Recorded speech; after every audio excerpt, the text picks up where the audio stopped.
My husband makes my 8-year-old son eat off the floor like a dog while his own kids eat at the table, and I finally snapped when I saw what he did to him yesterday. I married Greg 2 years ago. He had 2 daughters from his first marriage, ages 10 and 12. I had my son Oliver from my previous relationship. At first, everything seemed normal. Greg was nice to Oliver, played catch with him a few times, acted like a real stepdad. Then about 6 months in, things changed. It started small. Greg said Oliver had bad table manners and needed to learn respect. So he made Oliver sit on a stool in the corner during dinner while his daughters ate at the table with us. I thought it was harsh, but Greg said it was just temporary discipline. 2 weeks later, Greg removed the stool. He put a plastic plate on the floor next to the kitchen counter. He said Oliver still hadn't learned proper behavior, so now he had to eat down there until he proved himself. I watched my son get on his hands and knees and eat mac and cheese off a plate on the tile floor while Greg's daughters giggled and whispered to each other. I confronted Greg that night. He said I was too soft on Oliver, that the boy needed structure and consequences. He said his daughters were well behaved because he actually disciplined them. He made me feel like I was the problem, like I was raising Oliver wrong. So I let it continue. Every single dinner for months, Oliver ate on the floor. Greg's daughters sat at the table with cloth napkins. Oliver got a plastic plate on the ground. I told myself it would end soon, that Greg would see Oliver was trying. But it got worse. Greg started making Oliver wait until everyone else finished eating before he could start. Sometimes dinner was cold by the time Oliver got to touch his plate. Greg said it taught patience. Then last week, I was folding laundry in my bedroom when I heard Oliver crying in the kitchen. I walked in and saw Greg standing over him. Oliver's lunch was packed for school the next day, sitting on the counter. Except Greg had dumped the entire sandwich, the apple slices, the crackers, all of it into a metal dog bowl, the same bowl we used for our old Labrador before he died last year. Greg told Oliver that's what he'd be taking to school tomorrow. He said if Oliver wanted to act like he had no manners at home, he could eat like an animal at school too. Oliver was sobbing, begging him not to make him do it. Greg just laughed and said maybe this would finally teach him. I stood there frozen. My son was on his knees crying over a dog bowl filled with his lunch. Greg's daughters were watching from the living room, not even pretending to look away. That night, after Greg fell asleep, I went to Oliver's room. He was still awake, staring at the ceiling. I asked him how long this had been going on at school. He said 3 weeks. Greg had been packing his lunch in the dog bowl for 3 weeks, and Oliver had been eating in the bathroom stall so nobody would see. The next morning, I called my sister. She said I could stay with her as long as I needed. I started packing bags while Greg was at work. I grabbed Oliver's clothes, his stuffed bear, his homework. I took my important documents from the filing cabinet. When Greg came home that evening, I had everything loaded in my car. Oliver was already buckled in the back seat. Greg saw the suitcases and his face went red. He started yelling, asking what I thought I was doing. His daughters came running from upstairs. I told him we were leaving. He said I was overreacting, that I was being dramatic.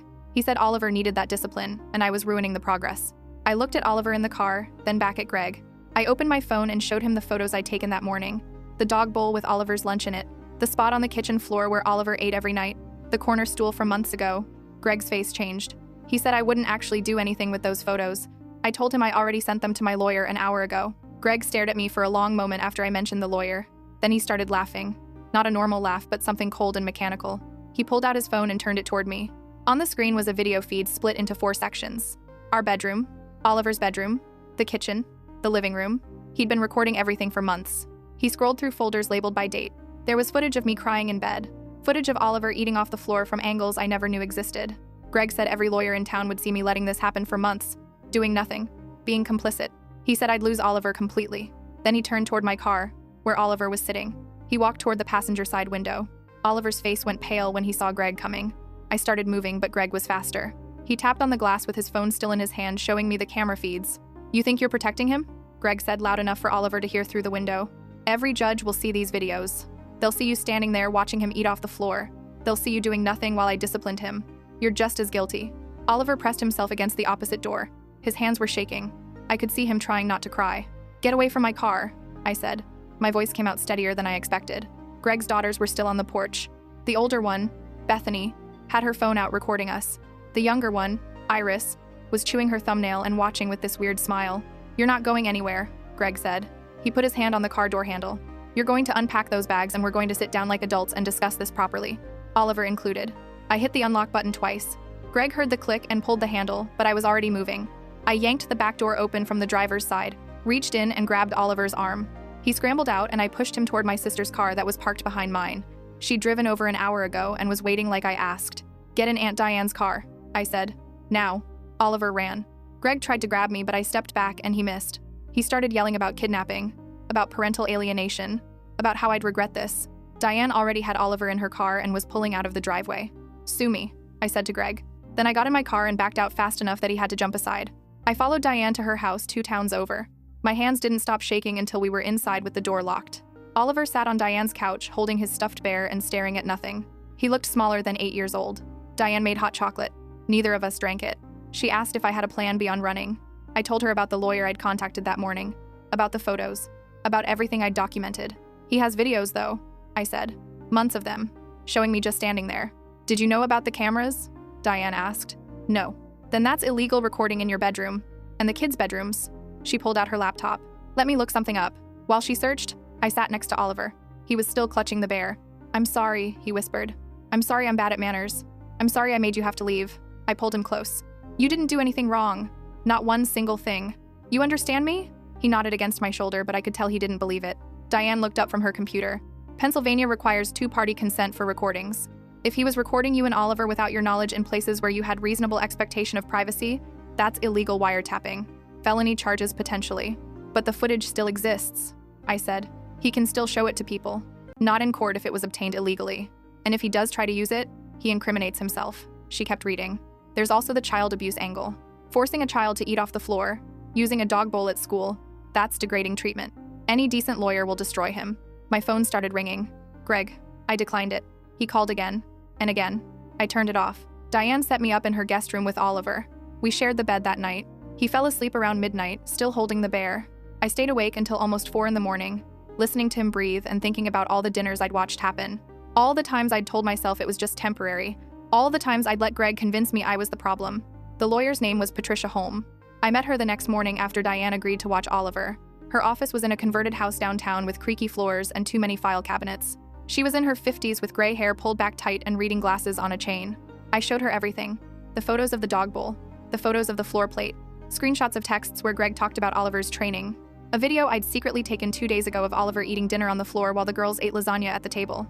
Patricia watched the video twice. Her face didn't change, but her hand tightened on her pen. "How long has this been happening?" she asked. 6 months for the floor, longer for other stuff. "And you're still living in the marital home?" "I left yesterday. I'm at my sister's now." She made notes. "He mentioned videos he took of you. Did you consent to being recorded?" "I didn't even know about cameras." "Good. That's very good." She looked up. "I'm going to be direct with you. This is going to get ugly. He's going to try to paint you as a neglectful mother who allowed abuse. He'll use the fact that you stayed for months as evidence you didn't think it was serious. I know. But he made a critical mistake by recording you without consent in your bedroom. That's a felony in this state. And the treatment of your son constitutes child abuse. We have photos, video, and I'm assuming Oliver can testify about what happened at school. He's 8. I know, but sometimes that's what it takes." She closed her notepad. "I need you to file a protection from abuse order today. Right now. We'll go to the courthouse together. That'll get you temporary custody and keep Greg away from Oliver while we sort this out." "What about his daughters?" "They're not your concern right now. Their mother has custody rights. We focus on Oliver." We went to the courthouse that afternoon. The PFA petition was 4 pages of checkboxes and written explanations. I had to describe everything in detail. The floor eating, the dog bowl, the cameras. My hand cramped from writing. A judge saw us at 3 o'clock. She was younger than I expected, maybe early 40s, with sharp eyes that didn't miss anything. She read my petition while I sat in a wooden chair that squeaked every time I breathed. "Mrs. Chen," the judge said. She hadn't looked up yet. "It says here your husband has been forcing your 8-year-old son to eat meals off the floor for approximately 6 months. Yes, Your Honor. And you remained in the home during this time?" "Yes." Now she looked up. "Why?" I'd practiced this answer with Patricia. He convinced me it was normal discipline. He made me feel like I was overreacting and being too soft. I realize now I was wrong. I should have left sooner. The judge looked at Patricia. "Counselor, I assume you've explained to your client that her conduct will be scrutinized heavily in any custody proceeding." "I have, Your Honor." "And does she understand that remaining in an abusive environment can be considered failure to protect?" "She does. However, we're also prepared to demonstrate that my client was herself a victim of psychological abuse and manipulation, and that she took action as soon as she fully understood the severity of the situation." The judge looked back at me. "Do you have evidence of the treatment you described?" I handed over my phone with the photos and video already queued up. The judge watched in silence. Her expression didn't change, but I saw her jaw tighten when the video showed Oliver on his hands and knees eating cold spaghetti off a plastic plate while Greg's daughters laughed in the background. "I'm granting a temporary PFA," the judge said. She was already writing. "Your husband is prohibited from contact with you or your son. You're awarded temporary custody. He can petition for supervised visitation, but that's at my discretion after a full hearing." She signed the order and handed it to the clerk. "Hearing is set for 2 weeks from today." Make sure he's properly served. Thank you, Your Honor. Mrs. Chen, the judge said as I stood to leave, I want to be very clear. This protection order is temporary. If I find at the hearing that you knowingly allowed your child to be abused, I'll have no choice but to involve CPS and potentially remove your son from your care as well. Do you understand? Yes, Your Honor. We left the courthouse with the signed order. Patricia arranged for a process server to deliver it to Greg that evening. I went back to Diane's house and sat in her kitchen while Oliver did homework at the table like a normal kid. Mom, he said after a while. Yeah, buddy. Are we going back? No. Ever? No. He went back to his math worksheet. His pencil moved across the paper, forming numbers. Such a normal thing. Such a simple thing. He'd been doing homework at the kitchen table his whole life before Greg and I'd let that be taken away. The process server called Patricia at 7 that night. Greg had been served. Patricia called me right after. He took it badly, she said. Started yelling about his rights and how you can't keep his stepson from him. The server said he threatened to come to your sister's house. Can he do that? Not legally. If he shows up, you call the police immediately. The PFA prohibits him from coming within 500 feet of you or Oliver. What about his daughters? That's between him and his ex-wife, not your problem. But it felt like my problem. Those girls had been living in my house. I'd made them breakfast and helped with homework and driven them to soccer practice. And they'd watched Oliver eat off the floor and giggled about it. Greg called Diane's landline at 9 o'clock. She answered because I was too afraid. He wants to talk to you, she said, holding out the phone. I can't. I know. I'll handle it. She put the phone back to her ear. Greg, she's not taking your calls. You've been served with a protection order. If you contact her again, you'll be arrested. She hung up. He called back immediately. Diane unplugged the phone. Oliver came out of the guest room in his pajamas. Was that Greg? Yeah, baby. Is he coming here? No, he's not allowed to. What if he does anyway? Diane knelt down to his eye level.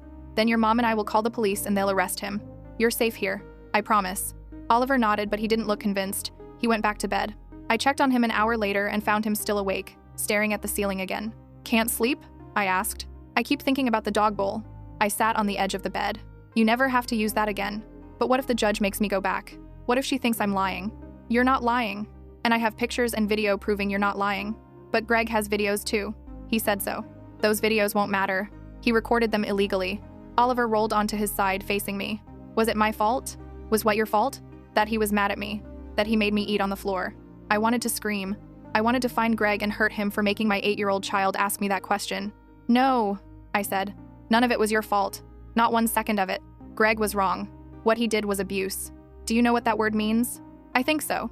It means hurting someone on purpose. Making them feel bad about themselves. Greg did that to you. That's not because you did anything wrong. That's because Greg is a bad person who hurts kids. But you married him. I did. And that was my mistake. I should have protected you better.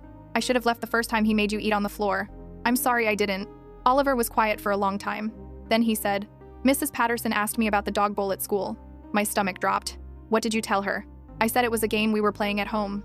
She said it seemed like a weird game. I said we were being camping dogs or something. She didn't ask again. Mrs. Patterson was his teacher. A young woman fresh out of college who always wore bright colors and had a bulletin board full of student artwork. She'd seen the dog bowl and knew something was wrong, but Oliver had lied to protect Greg. Or maybe to protect me. If anyone asks you about it again, I said, you tell them the truth, okay? It wasn't a game. Greg made you do it and it was wrong. Okay. I mean it, Oliver. No more lying to protect grown-ups. Grown-ups are supposed to protect you. Okay, Mom. He finally fell asleep around 11. I stayed in the room, sitting on the floor with my back against the wall, watching him sleep and thinking about Mrs. Patterson. If she'd seen the dog bowl and suspected something, would she have reported it? Should she have? Was I angry that she didn't or grateful that she'd given Oliver the chance to keep his dignity by accepting his lie? My phone buzzed in my pocket. I turned it back on in case Patricia needed to reach me. Text from unknown number. You turned my daughters against their father. They're asking why they can't see Oliver. What am I supposed to tell them? I blocked the number. Another text came through from a different unknown number. This is Bethany. Why did you take Oliver? Dad is really upset and Iris keeps crying. Bethany. Greg's 12-year-old. I stared at the text. What was I supposed to say to her? Your father abused my son and I finally stopped letting it happen? I didn't respond. Another text. Dad showed us the videos. You just stood there watching Oliver eat on the floor. You're just as bad as him. Maybe worse because you're his actual mom. I turned the phone off again. Diane knocked softly on the door. You okay? Greg's daughters are texting me. Block them. I did. They're using different numbers. Then we'll change your number tomorrow. She sat down on the floor next to me. You know this is going to get worse before it gets better, right? I know. Greg's going to come at you hard. He's going to try to prove you're an unfit mother. Patricia already warned me. And the girls are going to be angry. They don't understand what their dad did wrong. They watched Oliver eat off the floor and laughed. Diane was quiet. Then she said, "They're kids too. They learned that behavior from Greg. That doesn't make it okay." No, but it means they're also victims in their own way. I didn't want to think about Greg's daughters as victims. I wanted them to be villains. I wanted this to be simple. But nothing about this was simple. The full PFA hearing was scheduled for 2 weeks out. Patricia told me to expect Greg to bring his own lawyer and his own evidence. She warned me the videos he'd taken, even if inadmissible in court, might get leaked to make me look bad. "People do terrible things in custody battles," she said. "He's going to try to destroy your reputation. Let him try. I need you to be prepared. He might contact your workplace. He might spread rumors. He might put things online. I don't care. You should care. This affects your credibility. My son ate out of a dog bowl for 3 weeks because I was too scared to leave an abusive man. My credibility is already shot." Patricia looked at me over her reading glasses. "You left when it mattered. That's what counts." The next 2 weeks were a blur of preparation. Patricia had me write out a timeline of every incident I could remember. Every time Greg had disciplined Oliver. Every time the girls had mocked him. Every time Greg had convinced me I was overreacting. She scheduled an appointment with a child psychologist for Oliver. Dr. Reeves was an older woman with an office full of toys and gentle questions. Oliver played with action figures while she asked him about home life, about school, about dinner time, about the dog bowl. I wasn't allowed in the room, but Patricia got the report after. Dr. Reeves found signs of emotional trauma and anxiety consistent with prolonged psychological abuse. She noted that Oliver displayed hypervigilance and people-pleasing behaviors. She recommended ongoing therapy. "This is good," Patricia said. "Well, not good, but good for the case." I started having nightmares. In one, I was at the courthouse and the judge made Oliver eat off the floor right there in the courtroom while everyone watched. In another, Greg broke into Diane's house and took Oliver back. I'd wake up sweating and have to physically check that Oliver was still sleeping in the bed next to me. Diane's husband came home from his business trip a week before the hearing. He was a quiet man named Ford, who asked few questions and made excellent pancakes. He treated Oliver like the presence of a traumatized 8-year-old in his guest room was completely normal. "Your sister's good people," Ford told me one morning while Oliver was watching cartoons. "She told me what happened. That guy's lucky. I don't know where he lives. Thank you for letting us stay. Stay as long as you need. Diane said you might need to be here a while. Maybe a few months, until the custody stuff is settled. Take a year if you need it. We got the space." School was another problem. Oliver's school was in our old district. Patricia advised me to transfer him to the school near Diane's house to avoid Greg showing up. The new school needed all of Oliver's records. I had to contact his old school and explain that we'd moved due to domestic issues. The secretary was kind about it, but I could hear the judgment in her voice. "Why didn't you leave sooner? Why did you let it get that bad?" Oliver started at the new school on a Wednesday. I walked him to his classroom and met his new teacher, Mr. Corin, a middle-aged man with a beard and kind eyes. "Oliver's been through some changes recently," I told him. "He might need some extra patience." "Of course," Mr. Corin said. "We're glad to have him." Oliver looked so small, sitting at a desk in a classroom where he didn't know anyone. I wanted to pull him out and homeschool him forever where no one could hurt him. But he needed normal. He needed school and friends and homework and all the boring regular stuff that made up a childhood. The hearing was on a Thursday. Patricia met me at the courthouse at 8 in the morning. Oliver stayed with Diane. Patricia said he might need to testify if things went badly, but she was hoping it wouldn't come to that. Greg was already there with his lawyer. His lawyer was a woman in her 40s with an expensive suit and a folder thick with documents. Greg looked thinner than I remembered. He wouldn't look at me. His daughters were there too, sitting on a bench with an older woman I didn't recognize. Probably Greg's mother. Bethany glared at me when I walked past. Iris just looked confused. The courtroom was smaller than I expected. Wood paneling and fluorescent lights. The judge was the same woman from the temporary PFA hearing. She looked tired. "This is a hearing to determine if the protection from abuse order granted 2 weeks ago should be extended," the judge said. "Mr. Chen's attorney may present evidence and arguments. Mrs. Chen's attorney may do the same. Let's keep this civil." Greg's lawyer went first. She argued that I had exaggerated normal parental discipline to gain advantage in a custody dispute.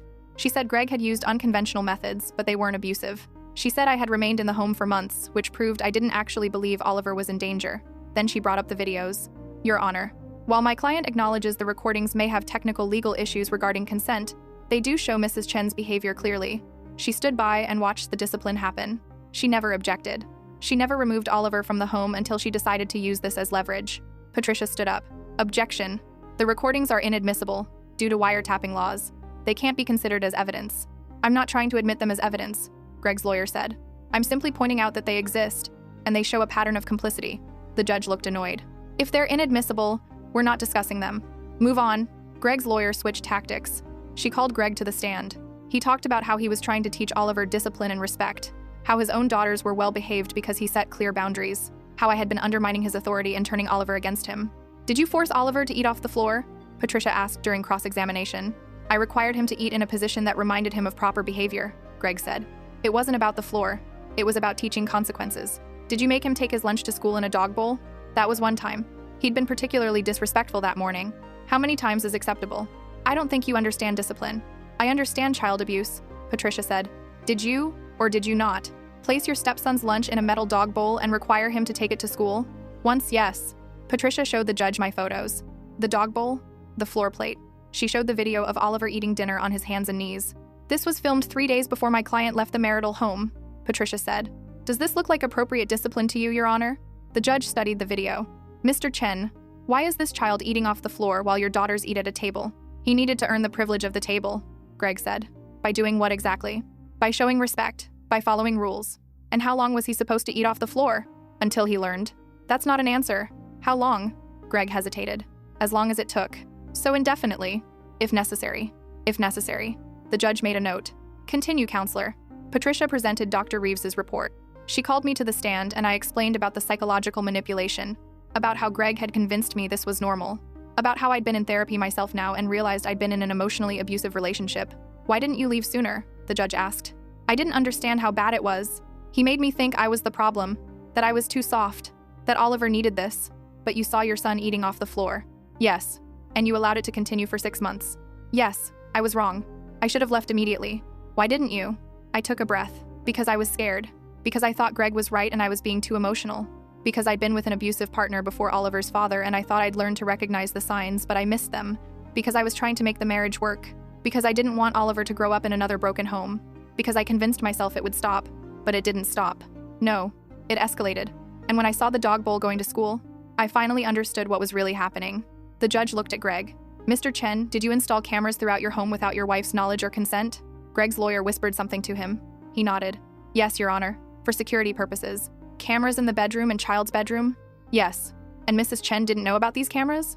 No. Did you inform her after installation? No. Why not? Another whispered conference with his lawyer.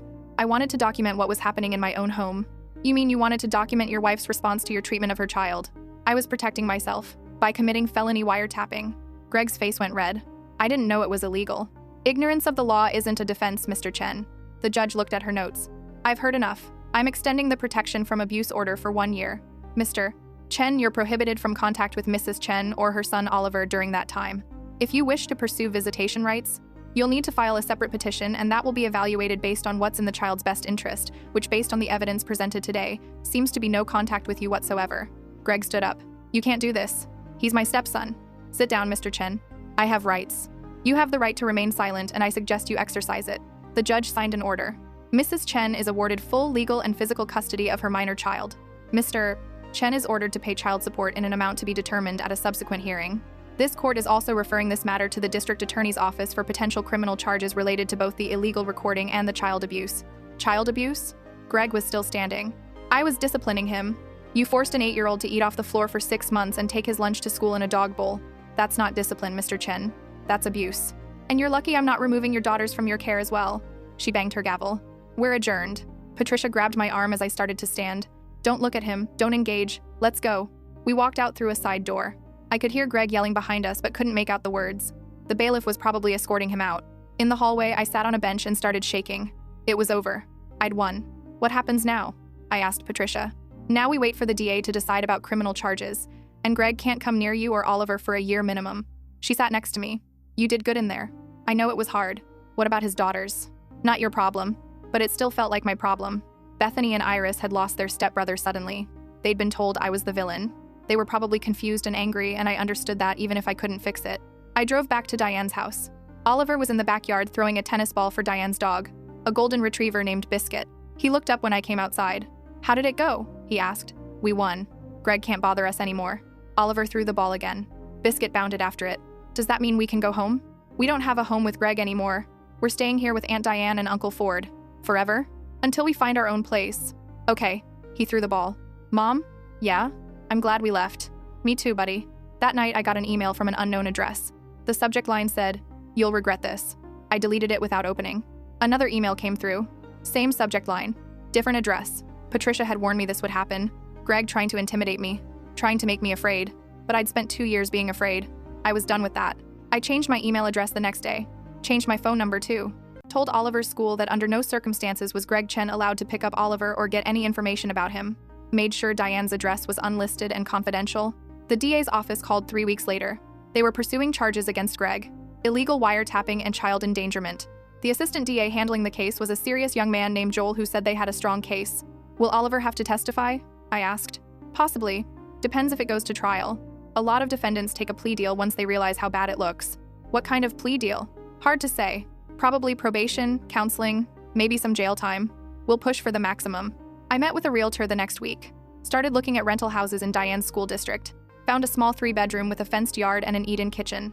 Signed the lease the same day. Moving in felt like starting over. I didn't have much furniture. Most of our stuff was still at Greg's house, and I wasn't going back for it. Diane helped me shop at thrift stores. We found a couch and a kitchen table and beds for both of us. Oliver picked out his own comforter, blue with planets on it. He helped me paint his room a light gray. We hung his artwork on the walls and put his stuffed bear on his pillow. This is better than the old house, he said while we were building his desk. Yeah? Yeah, it's just us. Just us. That felt right. His grades started improving at the new school. He made a friend named Davis who liked Pokemon and trading cards. They sat together at lunch, ate from regular lunch boxes at a regular table like normal kids. The nightmares got less frequent. He still woke up sometimes crying, but not every night anymore. Dr. Reeves said he was processing the trauma. Said he'd probably need therapy for years, but he was resilient. I started therapy too with a woman named Claudia, who specialized in domestic abuse survivors. She asked me hard questions about why I'd stayed, why I'd doubted my own instincts, why I'd let Greg convince me his behavior was normal. I didn't have good answers, just that I'd been lonely after Oliver's dad left, that I'd wanted Oliver to have a father figure, that I'd mistaken control for confidence and cruelty for discipline. You're not the first person to make those mistakes, Claudia said, and you won't be the last. What matters is that you got out. Greg's criminal trial was set for 6 months out. Joel called with updates every few weeks. Greg had rejected the first plea deal, was insisting he'd done nothing wrong. His lawyer was trying to get the wiretapping charges dropped on technicalities. He's going to lose, Joel said. The evidence is overwhelming, but some defendants need to learn the hard way. I ran into Bethany at the grocery store 4 months after the hearing. She was with Greg's mother in the cereal aisle. She saw me and her face went hard. You ruined our family, she said. Greg's mother grabbed her arm. Bethany, no. Dad can't even work anymore because you told everyone he's a child abuser. We had to move because people were mean to us. I'm sorry you're going through that, I said. But your dad did abuse Oliver. What he did was wrong. You let it happen. You're right. I did. And I'll regret that for the rest of my life. Bethany looked like she wanted to say more, but Greg's mother was pulling her away. They left their cart and walked out. I stood in the cereal aisle holding a box of Cheerios and trying not to cry. A woman I didn't know touched my shoulder. I heard what she said, the woman told me. You did the right thing. Don't let anyone tell you different. Thank you. My sister stayed with an abusive man for 10 years. Her kids still have problems. You got out early. That's what matters. I nodded and finished my shopping. In the car, I sat for a few minutes before starting the engine. Bethany's words kept replaying. You let it happen. You let it happen. She wasn't wrong. I had let it happen. I'd watched Oliver eat off the floor and told myself it was temporary. I'd seen the dog bowl and not left immediately. I'd believed Greg when he said I was too soft and Oliver needed discipline. I'd failed my son. And even though I'd eventually done the right thing, even though Oliver was safe now, even though we were building a new life, I couldn't undo those 6 months. I couldn't give Oliver back the dignity Greg had taken. I couldn't erase the memories of eating in bathroom stalls at school so no one would see his lunch bowl. Claudia said I needed to forgive myself. That staying in an abusive relationship didn't make me a bad mother. That recognizing the abuse and leaving made me a good one. Some days I believed her. Some days I didn't. Oliver's 9th birthday was in August. We had a small party in our backyard. Davis came, and a few other kids from school, Diane and Ford. My parents, who lived 3 states away but drove up for the occasion. No one mentioned Greg. No one asked about the trial or the protection order or what happened to make us leave. We just ate cake and watched kids play in the sprinkler and pretended this was normal. Maybe it was normal. Maybe this was what normal looked like after everything fell apart and you had to build something new. Oliver blew out his candles. I asked what he wished for. He said he couldn't tell or it wouldn't come true. But later that night when I was tucking him in, he said, I wished that we never have to go back. We won't. Promise. I promise. Greg's trial started in October. I had to testify. Joel prepared me for cross-examination. Warned me Greg's lawyer would try to make me look like an unfit mother who'd abandoned her husband and made up abuse allegations for custody. The courtroom was different from the family court. Bigger. More formal. There was a jury. Greg sat at the defense table in a suit I'd never seen before. He still wouldn't look at me. I told the jury about the floor eating, the dog bowl, the cameras, the psychological manipulation. Greg's lawyer tore into me on cross. You waited 6 months to report this alleged abuse? She asked. Yes. And during those 6 months, you remained in the home? Yes. You cooked dinner every night knowing your son would be eating it off the floor? Yes. You never called the police? No.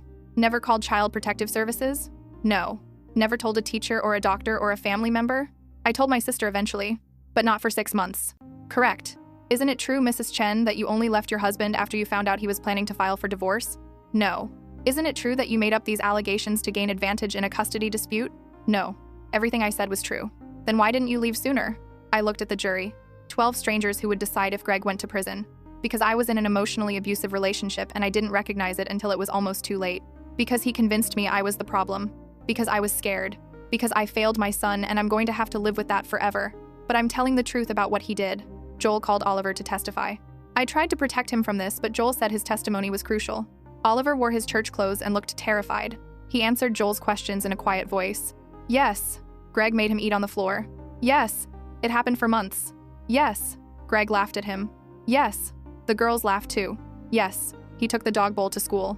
Yes. He ate in the bathroom so no one would see. Yes. It made him sad. Yes. He was scared of Greg. Greg's lawyer was gentler with Oliver but still tried to poke holes. Asked if his mom had told him what to say. Asked if he understood the difference between truth and lies. Asked if he was mad at Greg for being strict. Oliver said no one told him what to say. Said he knew what truth was. Said he wasn't mad. He was scared. The jury deliberated for 3 hours. Came back with guilty verdicts on both counts.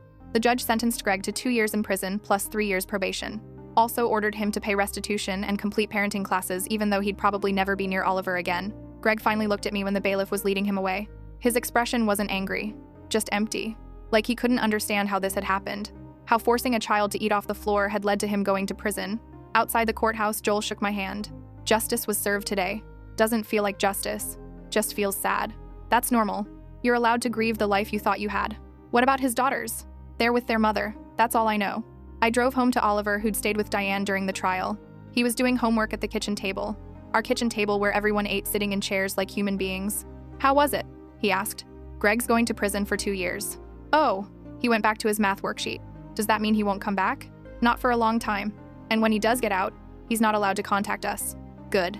That was the end of it for Oliver. He'd moved on. He had friends and school and a life that didn't include Greg Chen. I was the one who kept looking back, kept wondering if I'd missed signs earlier, kept replaying dinners where I'd watched Oliver eat off the floor and done nothing, kept thinking about how close I'd come to losing him completely. Claudia said that was normal too. Said trauma wasn't linear. Said healing would take time and I needed to be patient with myself. The protection order expired after a year, but I applied for a renewal. The judge granted it for another 2 years. Greg was still in prison but would be eligible for parole eventually. I wanted every legal protection possible between him and Oliver. We stayed in the rental house for 2 years. Then I bought a small house 3 streets over. 2 bedrooms, 1 bathroom, a kitchen with enough space for a table that sat 4 even though it was just the 2 of us. Oliver helped me pick out paint colors. We painted his new room dark blue, put up shelves for his books and his rock collection and the trophies he'd started winning in soccer. He was 11 now, taller, more confident, still in therapy but less frequent. Dr. Reeves said he was doing remarkably well considering what he'd been through. Kids are resilient, she told me, especially when they have a parent who fights for them. I'd stopped thinking of myself as a parent who'd fought for him and started thinking of myself as a parent who'd eventually protected him. The distinction mattered. Greg got out on parole after 18 months. Joel called to let me know. Said Greg was required to stay away from us as part of his parole conditions. Said if he violated those conditions, he'd go back to prison. I told Oliver that night over dinner. He was eating spaghetti with a fork at our kitchen table. Okay, he said. He didn't seem worried. If you ever see him anywhere, you tell me you're a teacher immediately. I know, Mom. I'm serious, Oliver. I know. But he's not going to bother us. He's got his own problems. Out of the mouths of children. Oliver was right. Greg had his own problems. A felony record, a destroyed reputation, daughters who probably wanted nothing to do with him. He wasn't thinking about us. Life kept moving forward. Oliver started middle school, made more friends, joined the robotics club, got interested in computers and coding, talked about maybe studying engineering someday. I got a promotion at work, started dating a man named Keith who was kind and patient and understood when I said I wasn't ready to introduce him to Oliver yet.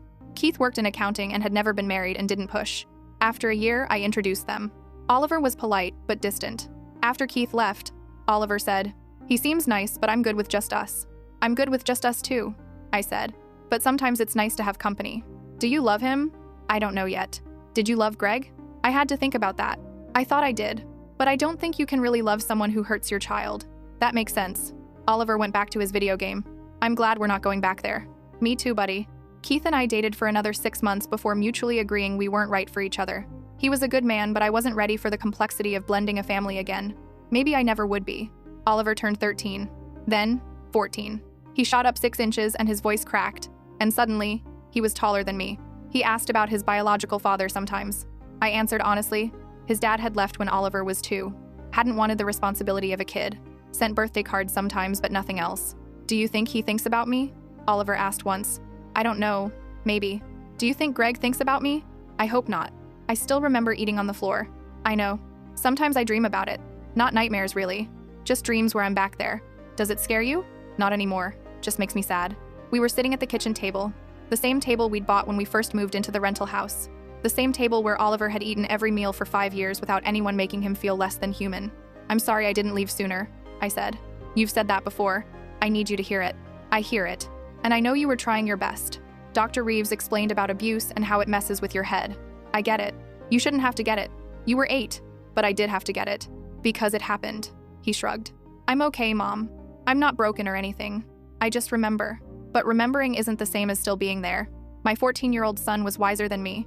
I heard through the grapevine that Greg had moved 2 states away after his parole ended. Someone said he was doing construction work. Someone else said he'd gotten remarried. I didn't care enough to verify. Bethany sent me a Facebook friend request when she turned 18. I accepted. We didn't message, but I could see her posts. She'd graduated high school, was starting college, had a boyfriend, looked happy. One day she messaged me. I'm sorry for what I said in the grocery store. I was a kid, and I didn't understand. It's okay, I wrote back. You were hurt and confused. I get it. I know now that what my dad did was wrong. It took a while, but I know. I'm glad you know. How's Iris? She's good. Living with Mom. We don't see Dad much. I'm sorry about that. Don't be. He made his choices. We messaged occasionally after that. Never got close but maintained a cordial connection. She asked about Oliver once. I said he was doing well. She said she was glad. That was the extent of it. Oliver turned 16. Got his driver's license. Started talking about colleges. Mentioned wanting to study computer science or maybe engineering like he'd said when he was 11. Anywhere specific? I asked. Somewhere far enough that I'm on my own but close enough to visit you. That sounds perfect. Mom? Yeah? Thanks for getting us out. You don't have to thank me for that. I know. But I want to. The protection order had expired. Greg wasn't required to stay away anymore. But he did anyway. We never saw him. Never heard from him. He'd become a ghost. A bad memory that got hazier with time. Claudia asked me once if I'd forgiven myself. I don't know, I said. Some days I think I have. Some days I'm right back in that kitchen watching him eat off the floor. That's normal. Trauma isn't something you get over. It's something you learn to live with. He seems fine though. Oliver, he's adjusted. Because you got him out. Because you gave him safety and stability in therapy. Because you did everything right after you realized what was happening. But I should have realized sooner. Maybe. But you can't change the past. You can only impact the present. She was right. I couldn't change the 6 months Oliver spent eating off the floor. I couldn't erase the dog bowl or the bathroom stalls or the humiliation. I couldn't undo my failure to protect him sooner. But I could be present now. I could make sure he knew he was loved and valued and worth more than Greg had made him feel. I could show up at his robotics competitions and help with homework and cook dinner that we ate together at a table like a normal family. Oliver graduated high school with honors. Got accepted to 3 different engineering programs. Chose one 4 hours away. Far enough for independence. Close enough to come home for holidays. We packed his dorm room in August. Twin XL sheets and a mini fridge and the stuffed bear he'd had since he was 3. He tried to leave the bear behind, but I told him to take it. Reminded him there was no shame in comfort objects. You're going to be okay, I told him while we were setting up his desk. I know, and if you're not okay, you call me. I will. And you'll keep seeing Dr. Reeves on video? Yes, Mom. And you'll eat actual meals and not just ramen? I'll try. We finished unpacking. His roommate hadn't arrived yet. Oliver sat on his bed and looked around the small dorm room that would be home for the next year. This is good, he said. This is a good start. Yeah? Yeah. I hugged him goodbye in the parking lot. He was 18 now. An adult legally. But still, my son, who'd eaten off the floor while I stood there and did nothing. I'm proud of you. Thanks, Mom. For everything. I didn't do everything. I did the bare minimum too late. You did enough. I'm here, aren't I? I'm good. He was good. Despite everything. Despite Greg. Despite my failures. Oliver was good. I cried the entire drive home. Sat in my empty house where it was just me now. No Oliver doing homework at the kitchen table. No sound of video games from his room. Just silence and the memory of everything we'd survived. I thought about Greg sometimes. Wondered if he ever thought about what he'd done. If he ever regretted forcing an 8-year-old child to eat off the floor. If he understood the damage he'd caused or if he still believed he'd been in the right. Probably the latter. People like Greg rarely saw themselves as villains. Oliver called me every Sunday. Told me about classes and friends and college life. He sounded happy. He sounded free. You okay? He asked during one call. Yeah, just adjusting to empty nest stuff. You should date more. Not Keith, he was boring. Maybe. I'm serious. You spent so much time taking care of me. Take care of yourself now. I'll think about it. But I didn't really want to date. I'd been married once to a man who'd abused my child. I'd failed to protect Oliver when it mattered. I didn't trust my judgment anymore. Didn't trust myself to recognize red flags or set appropriate boundaries. Claudia said that was fear talking. That I could learn to trust myself again. That one bad relationship didn't mean I was doomed to repeat the pattern. Maybe she was right. Maybe someday I'd believe her. For now, I focused on work and friends and the life I'd built after everything fell apart. It wasn't the life I'd imagined when I married Greg. It wasn't the happy blended family I dreamed about. But it was honest. It was safe. And Oliver was thriving despite the scars Greg had left. That was enough. Oliver came home for Thanksgiving, brought his laundry and a new confidence that came from living independently. We cooked dinner together, turkey and mashed potatoes and green beans. Ate at the kitchen table like we'd done 1,000 times before. I'm thinking about joining a research lab next semester, Oliver said. One of my professors thinks I'd be good at it. That's amazing. Yeah, it's related to artificial intelligence and machine learning. Pretty cutting-edge stuff. I watched him talk about his classes and his research and his plans for the future.